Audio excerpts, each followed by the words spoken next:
So. Good morning and welcome to Mental Health Matters with me, Dr Audrey Tang. This is the Office Hours show where we talk about all things workplace well-being. My co-host is Judith Crosier and today we have returning guest Felicia Jones. She is a nutritionist and stress consultant and the founder of Stress Living. And we had a fabulous discussion on the show before about blue zones, and we're hoping to unpack another just as important topic. People are living longer, but we're not necessarily living better. And we're going to look into why and what we can do about it. Let's head over to the main studio. Felicia, welcome back to Mental Health Matters Office Hours. It's always fun to speak with you and I can't wait for today's conversation.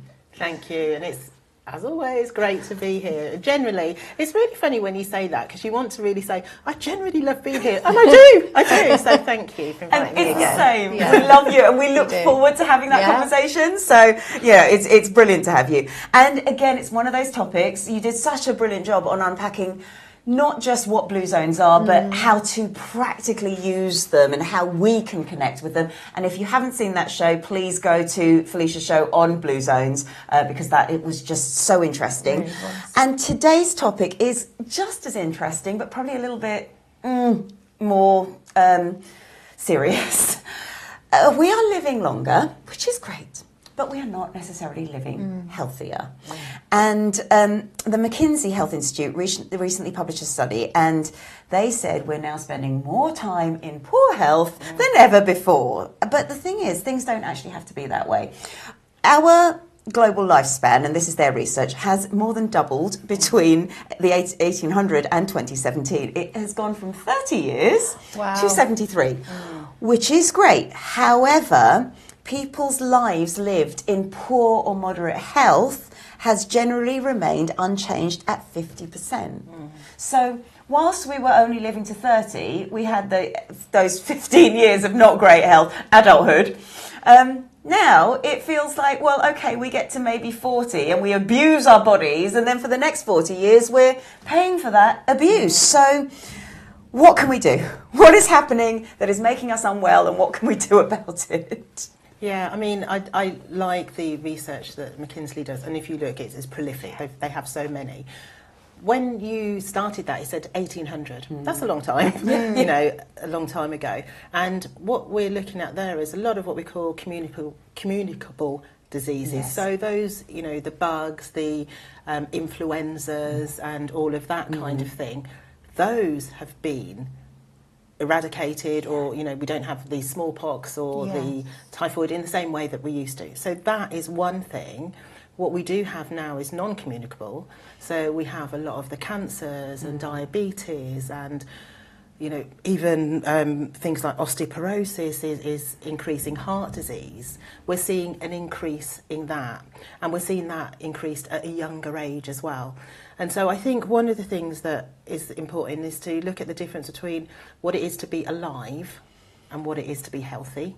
Because like you said, we're all living longer, but or a lot of us are living longer, but not in better health.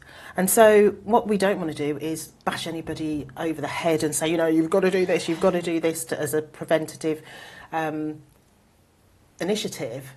But what we can all do is start having a look at, well, what can we do? Because I think in a way, with health, we almost have this sense of, I have not got the ability to do things myself.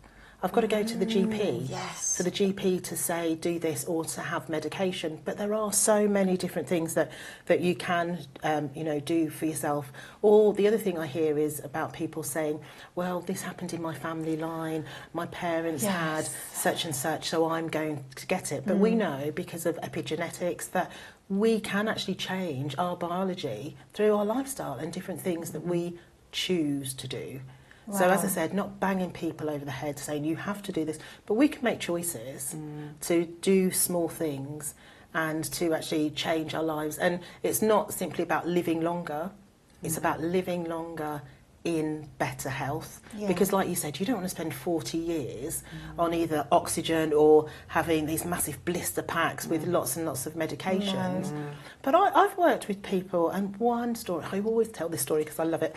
There was a guy who was nearly 80, his wife passed away sadly, and he was a little bit overweight, but he put on an awful lot of weight, started going to the pub all the time to drink, and he didn't think he could lose weight, came on one of the programmes that I was running, and he lost 4.5 stone. Oh. Wow. Now, it was absolutely remarkable. This was in 12 weeks. Oh, wow.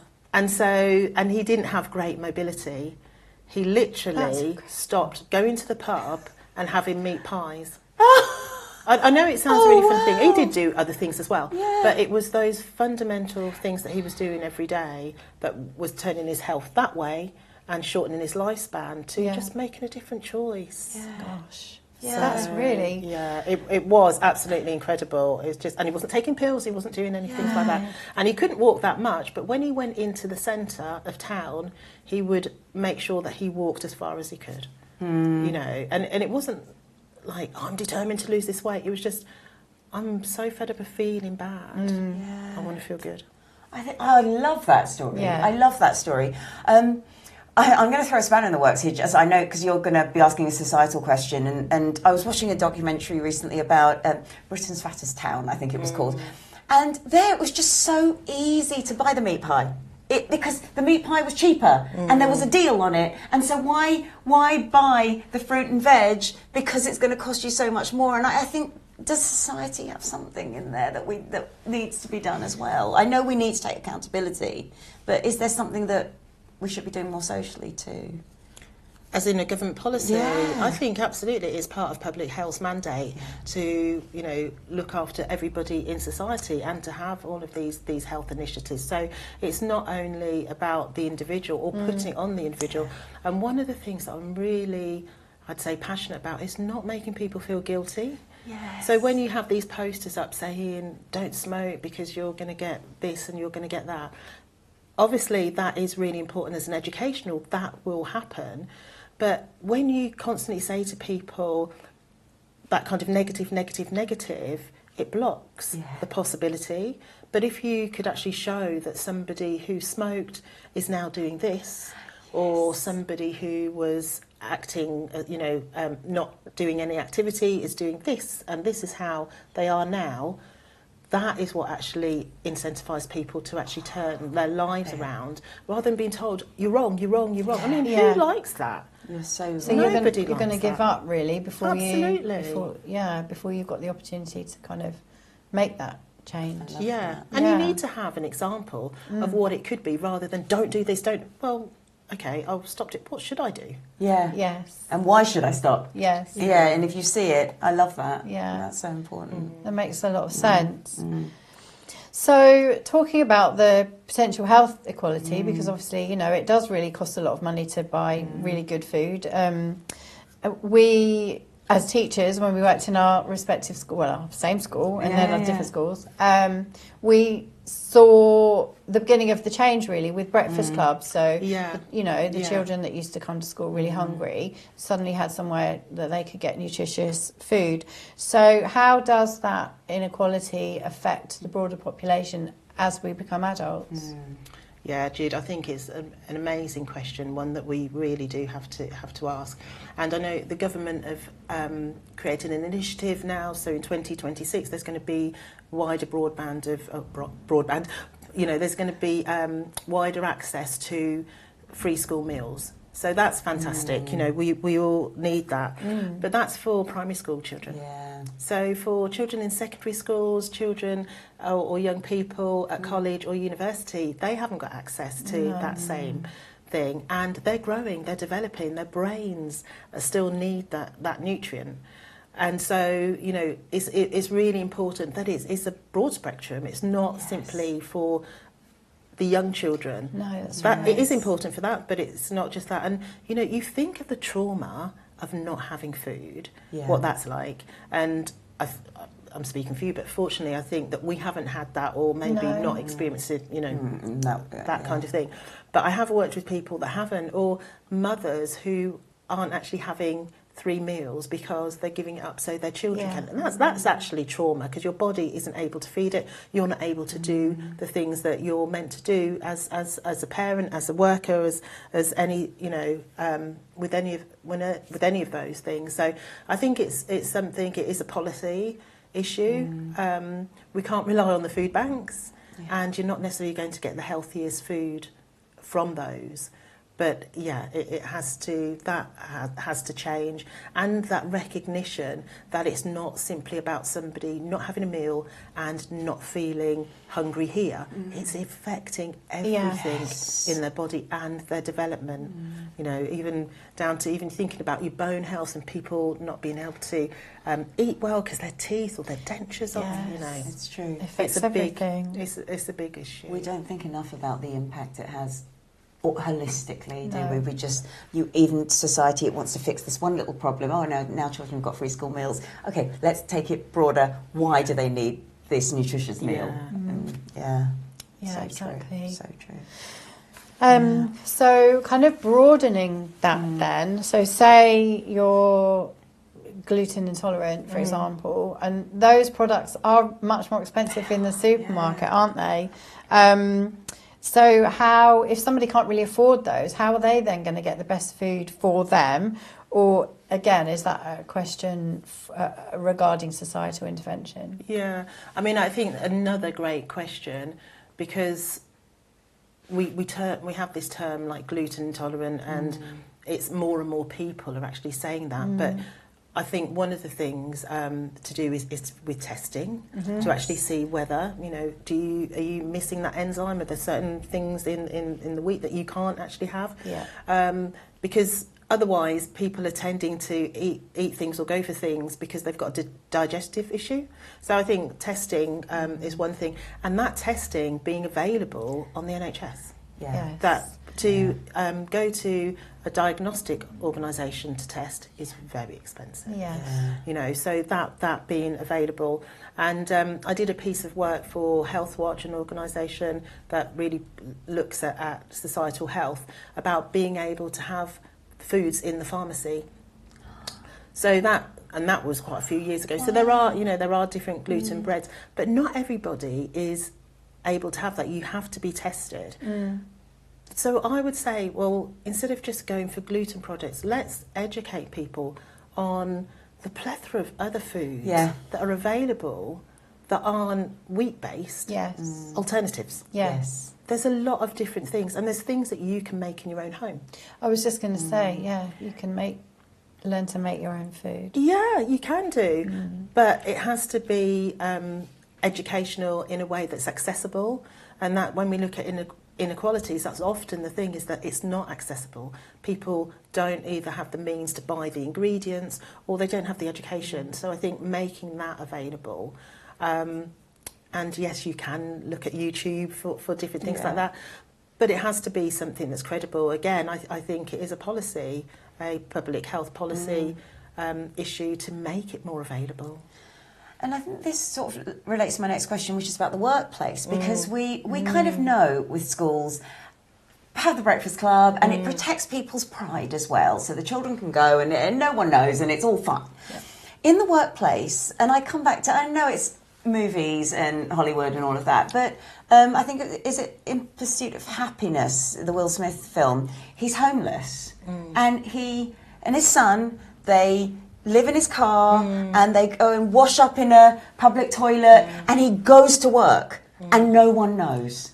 And people have pride. And if somebody is in that situation and they're going to work, what can the workplace do? I mean, the workplace doesn't necessarily know, and the workplace doesn't want to go and ask and make that kind of upheaval. But is there anything that the workplace can do to be sensitive to the fact there might well be inequality? Yes, you're getting a wage, but maybe that's not enough. And I think it probably doesn't even enter some organisations' minds, because they're not in the health space or in the social sector space. You know, if you've got an organisation or a company that's got van deliveries or something like that, you're not necessarily thinking about that. So you need somebody to bring that to your awareness.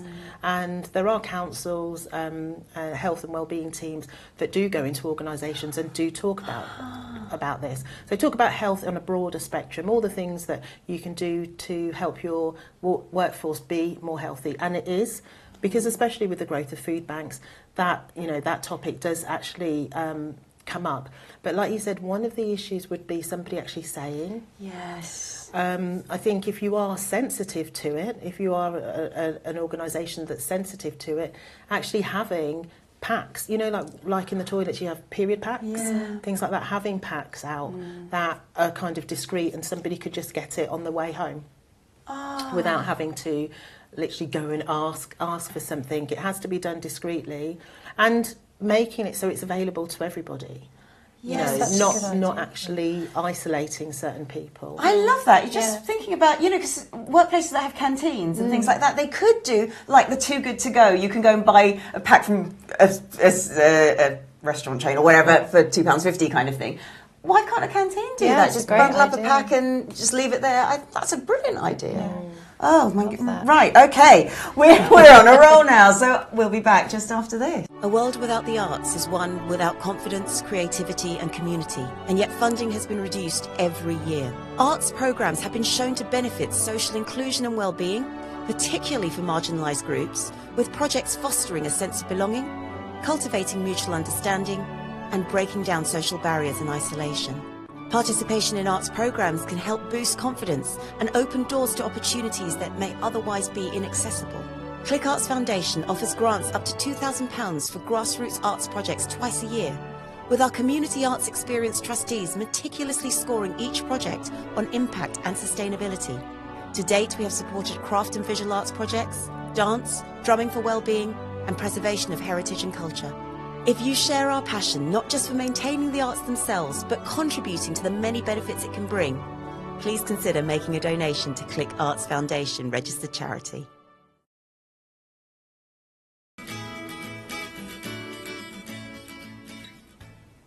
Welcome back to Mental Health Matters Office Hours, where we're talking to Felicia Jones, who's a stress consultant nutritionist, about the fact that we're living longer, but not necessarily healthily.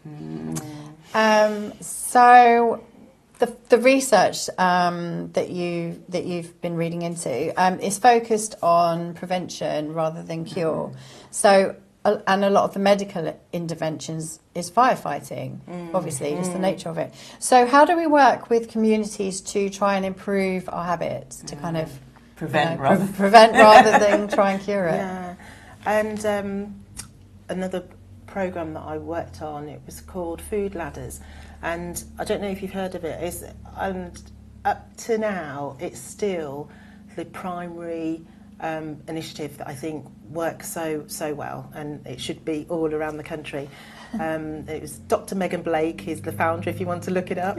But basically, Food Ladders, what it looks at is taking people out of the sense of poverty, where they have no agency, when they may be reliant on a food bank or on food aid, to the extent where they can actually move through and start initiating their own programs that are to do with health and well-being, so to do with growing or to bring the community together around some kind of health initiative, or cooking in schools, or that sort of thing.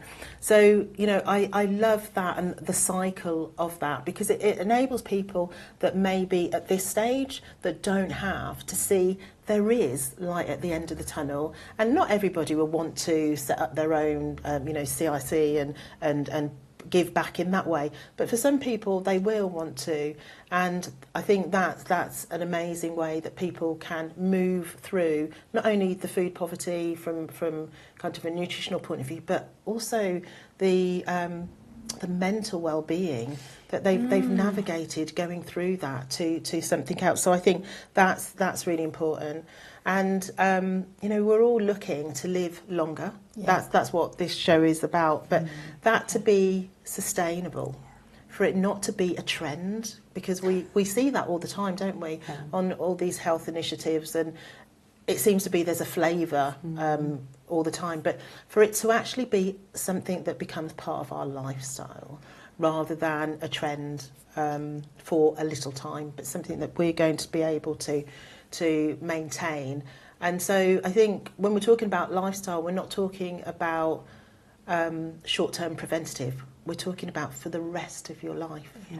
So what can you do when you're in your 30s, and then you might want to have a little break from doing that, but what are you going to do in your 40s and your 50s, your 60s, 70s? And I know people that are actually in their 80s going on to 90s that still do things to maintain their health. Yeah, and it's about adapting those things as you need. And I like your point about the food ladders, because I think this is something that one of the charities we've worked with, the United African Association, they do within their charity itself. So they have a food bank, but they've had people who have benefited from the food bank who then come back and then help with their cooking classes. Yeah.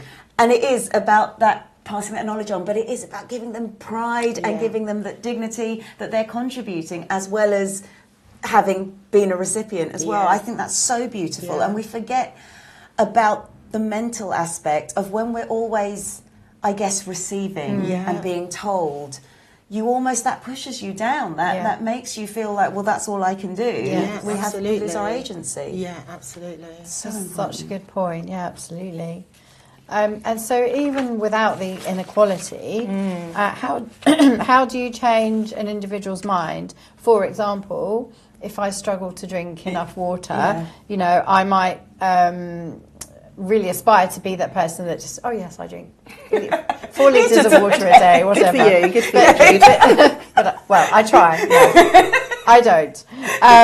So how do you kind of become that person that does that naturally every day and that chooses the healthy thing? Yes, exactly. Yeah, I mean, I think it does start with the individual. One of my biggest things as a human, not as a nutritionist, is drinking water. I know that I don't drink as much as I should drink, and almost sometimes till my palate is really dry.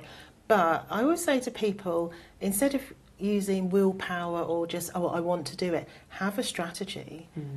It's up to the individual. Have a strategy that makes sense. So when I talk to people about drinking water, it's have different glasses all around the house. It seems like a bit of a waste, but you're going to see them, or have a really nice water bottle that you have in front of you so that you can see it, something that you want to engage in, just make it really, really practical. And I think as well, actually finding where you're going to get the best advice, where you're going to get the best support, because there's so much information out there that's not great or that's confusing.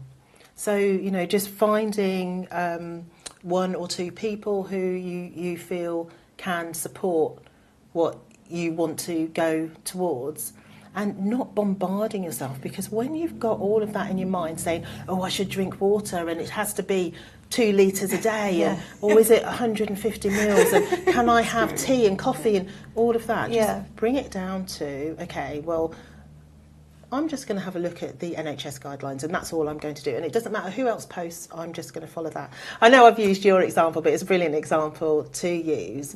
But bringing about, I think it's very much the responsibility of the individual. And once the individual takes ownership of it, then that individual, I think, has more power, has more agency, has more strength. And that sort of relates to, in a way, the workplace and how we can make organisational shifts, because organisations need to be responsive or they need to be actively noticing that this is the issue. So it's that sensitivity again. They might need to sit there and think, do we have somebody who is getting washed up in a public toilet or that kind of thing? Because I was at a conference where there was an immediate health need. We were at altitude and actually everyone needed little canisters of oxygen. Oh my word. And the conference organisers immediately, they responded to it straight away. They saw, they replied, and everyone was fine. But in a big organisation, it can be really hard to A, notice that there's a problem, and B, respond to it. So how do we help organisations become more aware that there is something wrong, that it isn't just, oh, they're just slacking today kind of thing. It's not my problem yet kind of thing. I mean, there's legislation, there's duty of care. So, when that comes in, there are certain things that you need to do to make sure that your staff are well. So that's really important to recognise. And I think for anybody who feels that my lunch break is shortened and I can't have that lunch break, or I can have my half-hour lunch break, but I haven't got my lunch, so I've got to rush out and get something if you haven't got a canteen. So that is something that HR need to actually put in place. Or if they don't have a HR department, then that goes to the management team for them to actually put that in place. But I think it's challenging when the workforce are getting on with what they do, and we talk about well-being, to actually think practically about how do we do that. So I think I spoke to you before about speaking to staff and seeing what staff actually want. Yes. Because a lot of the things that managers think staff want, they think it's going to be expensive and it's going to hit the bottom line, but it's not necessarily. You know, these initiatives about going for a walk at lunchtime or doing some activity, you need to really specify, well, are you going to get time to get changed? Before and after? Is it going to take time out? Is there going to be some kind of stipend so that you can afford to go to the gym? You've got to really think about the practicalities of that, and you can only do that by speaking to your workforce and finding out what they actually need. But I think there's the responsibility of the organisation, but also individuals, to say that we want this and to raise that. Yeah. Because you have a right to. I think that's what people forget. You have a right to do this. And actually that relates to, when managers say, don't bring me problems, bring me solutions, in the work context. Yeah. There is an element of that, actually. I think organisations may well be responsive if teams came up to them and said, you know what, we're having this, but could we do this instead? On a well-being side of things. Yeah. It's not just a case of work-related. Well, that is work-related, but workplace well-being can be something that's driven by the teams. So have you, and this is just purely out of interest, seen any organisations that really do take that initiative and something that's worked really well? Yeah, I have. And I think particularly organisations that are health-based anyway, that's something that they care about. Or organisations that we were talking on this show before about organisations that look at the organisation as a family. Yeah. So they're very protective. So I've seen that. But one thing that makes me laugh, well, I kind of say because I've been involved in it, is that at lunchtime you have a stand and it's all about health. Well, at lunchtime people are running around. They don't necessarily have time to go to a stand. But I do think that is also quite a good initiative because people see it. And that's what we've got to do. We've got to be visible. And it could be that you have things on the intranet, or that somebody puts a post up now and again to just say, like an organisation I was part of, we used to have all of the different campaigns, all the health campaigns that were run throughout the year. Brilliant. So at the beginning of the month, you just say, it's, breast cancer awareness, or it's non-smoking, or something like that.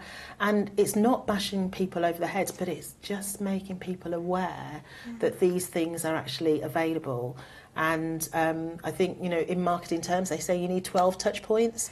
So you might see something, not bothered. You see it again, then you go down the street, you see it, and something starts permeating, and you start thinking, well, maybe this is something that I can actually explore. Yeah. And then you start moving towards that. So, bringing that awareness. And then I think the second thing is as well, actually having a solution.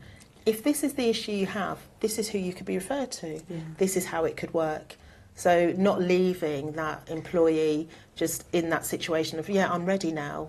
I don't know what to do. Yes. Yeah. And that way it doesn't cost the employer anything, does it? Just signposting people or just raising awareness. Yeah. And that could be enough just for somebody to make a huge change in their life. Yeah. And I think when we talk about these campaigns, it might be, yes, this month is Breast Cancer Awareness Month, but those things remain on the intranet. It's not like they suddenly disappear because next month is nothing to do with breast cancer. Yeah. So it's all about just highlighting, isn't it? Yeah. Rather than doing we're going to change our Facebook branding and everything and then forgetting about it. It's not about that. It's actually taking a commitment to health that you're talking about. And this is a sideline from what the organisation does. Yeah. So I know that people often say, the organisation doesn't do a lot. Well, they're a marketing organisation or a clothes organisation, that's what they primarily do. Yes. But if they're willing to do a little bit more, that's great. Yeah. And we need to kind of remember that that's their bread and butter, so we need to be able to support organisations in doing the health initiative. And we kind of think it shouldn't be like that, but we have to be practical. Yeah. Absolutely. Absolutely right. We're keeping Felicia, and we'll be back just after this. Navigating today's workplace is tough. Toxic employees, endless drama, a lack of motivation. We've all been there. But fear not, we are here to help. My name is Leanne and I'm a chartered psychologist. My name is Al and I'm a business owner, and together we dig into the scientific and commercial secrets behind great workplace cultures in truth, lies and work. A no-nonsense, award-winning psychology podcast brought to you by the HubSpot Podcast Network. We explore practical strategies for building a great workplace. We debunk buzzwords and bring you the very best advice around finding and keeping great people. From personality tests. Personality tests they're mostly bollocks. I don't know what kind of language you do on your podcast. I don't know if people know this, but the man who wrote the Wonder Woman comics is the person who invented the disc. When more flexible working became a norm, you no longer hurt your career prospects by being the one person who worked flexibly. All the way to avoiding high turnover. We recruit and promote people to managerial roles based on their technical skills, not their people skills. This is a very fundamental problem we have, which we haven't directly tackled. From toxic-free cultures, interventions for the individual are only half the answer. Systemic change is the other half. to sustainable growth. Thinking beyond just paying somebody a good salary, I think is super necessary now. We have to offer so much more than that. We have got you covered. So join us on Tuesdays and Thursdays where we help you to simplify the science of work and build amazing workplace cultures.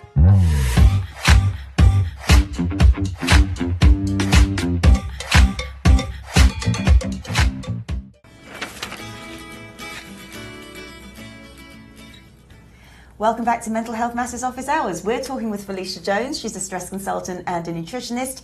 And we are focusing on the topic of why we're living longer, which is great, but not living well, which is less great, and what we can do about it. Now, this McKinsey report uses the word deterioration a lot. It's not a great word, but that is the problem, because I think it's a bit like the frog in boiling water. I think we do deteriorate, that's the word.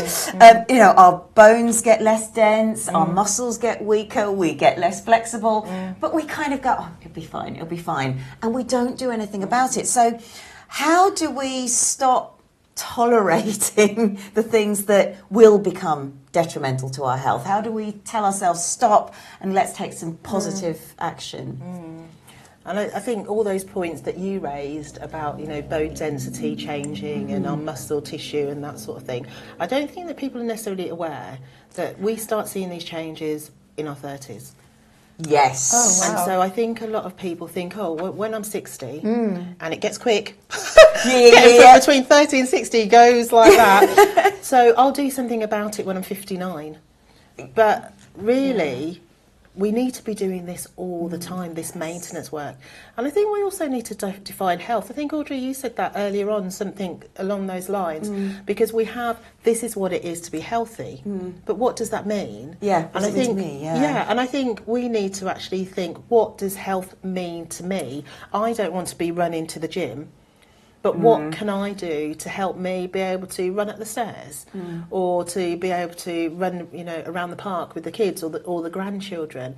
So I think banding around this word health isn't always really useful, and recognising that we change. Yes. Yeah. And sometimes they have to have a grieving process for that. I just think for myself that I used to be an avid runner. I absolutely loved running. It was my meditation. But I have a fused toe now from an accident from running, and it means that I can't run anymore. And so I had to go through a period of just letting that go and saying, I still want to be healthy, I want to be strong, what else can I do? So, I swim, and I go to a LIT class, I don't know, low intensity impact training. Love it. With loads of 60-year-olds Love doing weights and things like that. So there are other things, and I think that is something that happens as well. We say, oh, I used to do this, I can't do that anymore. The amount of people who say to me, oh, I used to be a runner, I had an accident, I can't do that anymore. don't do anything. It doesn't mean that you can't go for a walk or that you can't take up what's the other thing that people do? Walking football. Or walking netball. Yes. You know, there are other things that you can do to use your body, but I do think go through that grieving process. You can't do that anymore. Find something else that's adaptable to what you're able to actually do, you know. And our bodies change. I don't use that deterioration. I say our bodies change, and they are continually changing. But if we don't do something about it, it will get to the stage where bones start, you know, really losing their density, or something fuses, and we'll need to have some intervention that we don't want. So it's actually being aware of that and doing something before it gets to that stage. And then I think there's also dealing with different personality types when it comes to change. Yes. So I'm a little bit like, oh, I'm going to make these changes, and then I get to the all gear and no idea kind of situation, and then I give up because I can't actually work whatever it is I thought I would be able to do. And that's a trait I have, and that's a trait I see in other people. How do we, or I mean, do you have any motivational tips for somebody who maybe does that, or maybe is too scared to do that? Because we're all different. Yeah, and that's a really important point. It comes back to knowing yourself and not listening to all the noise. And when you talked, I thought, that sounds like me. I'm an A-type personality. But one thing that I've been able to do is recognise that and hone it in when it's not useful. So it is useful. Sometimes if I want to do a piece of work and I've got a deadline for myself, I will just push myself to do it. And that's healthy in you know, in that context. But if there's a huge hill and I've been, I don't know, walking for miles the day before, I don't have to do that. Yes. But my A-type will say you do. Yeah. But you don't have to. So it's recognising that and honing that in. And conversely, if you're the kind of person who just says, I really want to get off the couch, but I don't, it's recognising that and finding out, well, where can I get the help to be able to do that? And I know I always say, go small, do these, you know, these things in small increments. But do those things in small increments until you feel confident enough to be able to extend it. And, you know, again, talking about mental health, if somebody says, oh, you know, just go out, get some fresh air, you'll be okay. That's not going to be applicable for a lot of people, or go on medication. That might not be. But really take some time to know yourself and start thinking, what would really work for me? And sometimes you have to test it. And it doesn't work, and then you come back. But really, what would work for me? If you have been told to do something, or you see something on the internet, it might not be for you. Yes. Really find out what would be good for you. And talking about on the internet and social media, how do we separate fact from fiction? There's so much out there on well-being and health and exercise. How do we know what's true and what isn't? And it's flooded, isn't it? Yeah. It's literally everywhere. All the time. Yeah. And there's disparities as well. Like we were talking about McKinsey. People say different things. Exactly. You'll read that and it will say something about longevity and ageing, and then you'll read something else. Yes. And so I think we need to really be aware as well that, you know, what social media is, what its purpose is, and just pay a little bit attention to what we're looking at. So I say to people, you don't have to work with me, you don't have to buy any of the services that I do, but if you see somebody and you think, oh, I really like what they're doing, test it. You know, have a look at their website. If they haven't got a website, maybe that's a sign. Or if they have got a website and all the links aren't working, or it's dated, maybe that's a sign as well. I always say treat it as if you were buying a good, as if you were buying a washing machine. You wouldn't just go, oh, you know, that one, that's the cheapest, I'll just get that. You test it, you'd read reviews, you'd, you know, do some kind of due diligence. The same with health. You've got a right, and everybody who I know that's a practitioner wants the best for the people they work with. So if somebody asks me questions, I'm really excited by that, because I know that they're really invested in their health. So don't be afraid. And if you come up against somebody who says, look, don't ask me those questions, think there's hundreds of other ones. I'll ask somebody else. Yeah. So true. Very good advice. Really, yeah. And so, yes, regarding social media. So we sometimes need to remember that media in general is inform, educate and entertain. Yeah. Social media is also about selling. So how do we stop being influenced maybe in the wrong way? Yeah, I think like you said, it's recognising what is social media's job, and when do we do that? Yeah. I think, in a show a while ago we were talking about it and how it's attached to you. Yeah. How do you actually detach from this thing that has become part of your life? The only way you can do that is recognising that it's a tool and what its purpose is. And if you don't give yourself any time or space, it's just your life. It's part of what you do. And so everything on it becomes real. It's not. Some things are real. Yeah. Some of the people on there have got really good content, but not everybody does. No. And I'm not talking about young people, because I have this conversation with people and they're like, it's really hard with young people. That's not who I work with. I work with adults who have this issue, and so we all have to be responsible and actually have a look and see how much time, there's apps actually on your phone now to tell you how much time you spend on it. Yes. And some people are shocked that they think, well, how can I spend 5 hours on there? I'm working. But you are. In the morning, in the evening, you're spending so much time on it. And what are you consuming? Because even if you're not engaging with whatever it is, you're seeing it and it is going into your subconscious somehow. And so that could be something that could lead you to follow a certain, nutritional pathway that isn't healthy for you, because it gets into your subconscious. It's like when you hear the radio and those, those jingles, and it keeps going round and round. So I think we have to be responsible for using our phones and engaging and have them as a tool. And they're fantastic when they're a tool. Yeah. And I always suggest to people, follow 1 or 2 people, no more. If there's somebody you like, 1 or 2, don't follow everybody, because it's going to be conflicting advice. It's going to be all over the place. Really think about 1 or 2 people who you really like, you admire. They really have the good stuff, and follow them. You don't need everybody. Yeah, it's true. We think we need more information. We don't.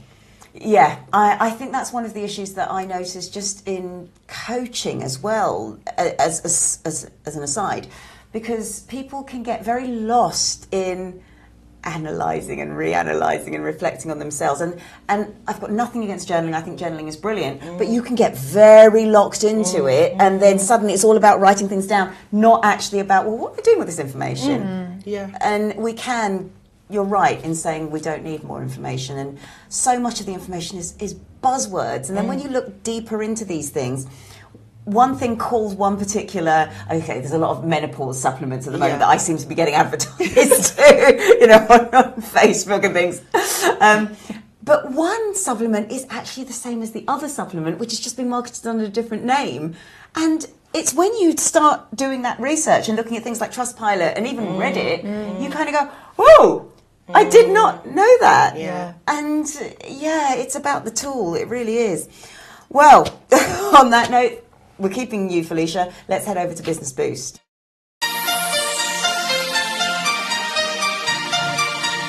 When it comes to resilience, the thing we need to remember is it's not necessarily survival of the fittest, but survival of the best fit. So this means resilience is looking at how we adapt, how flexible we can be, how well we can roll with the changes. And something that we can start thinking about in our lives is, as things change around us, which bits we might have to adapt with and learn to do it before it gets too late. Now, a lot of people, and I talk about my generation as much as I would my parents, we can sit there and go, oh, it was so much better the old way. Oh, why do things have to change? And yet when we reflect, chances are we probably all have changed to a smartphone. We probably all have smart TVs. Those changes do happen, and we change a lot throughout our lives. Just be conscious of the changes we want to stay on top of, and remember, it's about survival of the best fit. Welcome back to Mental Health Matters. We are on the last part of the show, which is always our favourite part. It is. We get to reflect on everything our guest has said, and you always give us so much to reflect on. I know, and it went so quickly, this show. Really did. Yeah. It's such a great conversation. Thank you so much, Felicia. So what have you taken away? I've got quite a number of things, actually. So have I, but I think the biggest thing that shocked me was that you said these biological, physiological changes start in our 30s. Yeah, that really shocked me. So that's something really to bear in mind, and I wish I could go back in time and start living healthier because I lived so healthy up until my mid-30s probably, and then I had about 10 years of takeaways. No, but you also, let's put that into context as well. You then had to take steroids, you had medical issues. I did. And those things can change, but I think we have to stay on top of that is what we're saying, really. No, absolutely. And I kind of wish, so if someone had said that. Yes, so if I'd have known that, I would have been like, oh no, I've been in front of it rather than trying to kind of go backwards and make up for things. So that's like a huge thing for me that came out of this. Yes, And I think for me, it's this discussion about inequality and social responsibility and how we do all need to be a little bit sensitive to things that we may not realise are going on, that we don't actually appreciate. So as teachers, we appreciated it straight away because we were told. Yes. But in an organisation, we may not realise that our people are struggling. No, that's right. And someone needs to be at least open-minded to that being a possibility. But that's quite hard because, again, it's making that conscious effort. So I think those are things where maybe we haven't got a solution yet, but it's at least good to have the discussion to raise the awareness of that. So, Felicia, if we are talking about now trying to be preventative, trying to make those changes early, a lot of us are quite resistant to change. How can you help us recognise, A, where we could start to make changes, and B, how to make those 1 or 2 tweaks that can start us on a healthier trajectory? Well, I was just going, I didn't want to interrupt you, Jude, but your point, yes, we do see changes and they start earlier, but when we're looking at the body, we know that the cells are changing all the time. So, you know, if you're looking at your gastrointestinal tract from your mouth all the way through, that's changing every 6 weeks. And so some of the cells that we've got in our body, it will be years before they'll actually turn around. But some of the cells do change really rapidly. So we can have an impact very, very early on. Yeah, it doesn't mean, so like you could say, I've lost 10 years. But if you start today, you can't go back. But you can actually make a difference in the next 3, 4, 5 years going forward. So that's one thing I'd say. Don't ever think it's too late. Okay. You know, if you're 70 and you've been a long-term smoker or you've just eaten lots of fatty foods or things like that, making the change, it will actually probably feel awful for a good while because your body will be like, oh, what are you doing? As the cells start changing. But you can still have a healthier life and see the benefit of those. So I think don't ever think that it's too late. Okay, that's really important actually. That really is. Yeah, thank you for saying that. And I never remember my dad, he gave up smoking when he was probably 65 and he said he's never felt more ill. But that's obviously why, because he was regenerating. Yeah.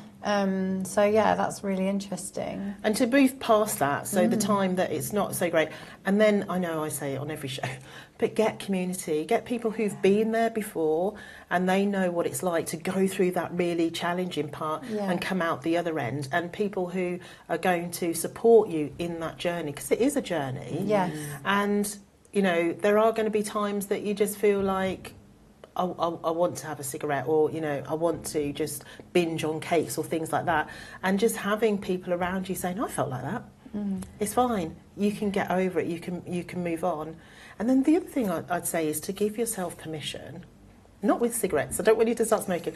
But I know, because I obviously deal a lot in nutrition. But if you want to have a drink, or you want to have a pizza, or you want to have a burger, now and again, it's okay. You know, I work with so many people that are terrified to, once they've stopped eating a certain thing, to have it. because I'll get the craving for it and I won't be able to stop. And I totally get that. But having some things now and again, it's life, and that's actually enjoyment of life, rather than putting all these restrictions on you and you know, being so hemmed in. So we can actually change our biology by the small things we can do, and I think part of that is having enjoyment in life. Oh, such a good point. Absolutely, and that's a beautiful thing to, I think, leave our show on. Felicia, where can we get hold of you to find out more about you and maybe join some of your sessions and so on? I'm on social media, although we've talked a lot about limiting media, but I'm on social media, on Stressless Living, everywhere. Brilliant. Amazing. We'll put that in the show notes. And from all of us here on Mental Health Matters, have a healthy week.